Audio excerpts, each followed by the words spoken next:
CM साहेब नमस्कार साहेब.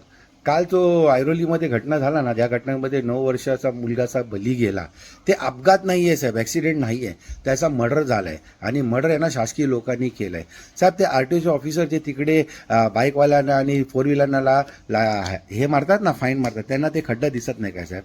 आणि कुठे गेला तो हरामखोर कॉन्ट्रॅक्टर ज्याचा मुले हा बली गेलाय? का त्यांनी काम टायमावर केला नाही? का त्यांनी एवढा अडचण निर्माण केला?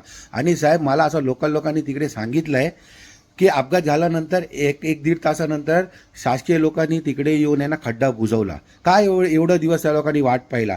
ज्या अधिकारीने काल ते खड्डा बुजवलाय त्याच्यावर पण तुम्ही मर्डर केस घ्या, त्या कॉन्ट्रॅक्टरवर पण मर्डर केस घ्या. ज्या लोकांनी त्या कामामध्ये अडचणात टाकलाय किंवा ज्या माणसामुळे ते काम अटकलंय ना, सर्वांवर गुन्हा दाखल करा साहेब. आणि सीएम साहेब, महाराष्ट्राच्या जनतेने तुम्हाला पुन्हा आणलंय, तुमचं काम बघून आणलंय.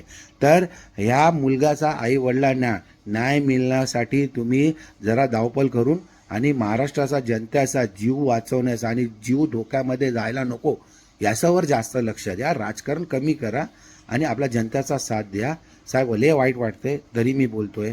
जय श्रीराम.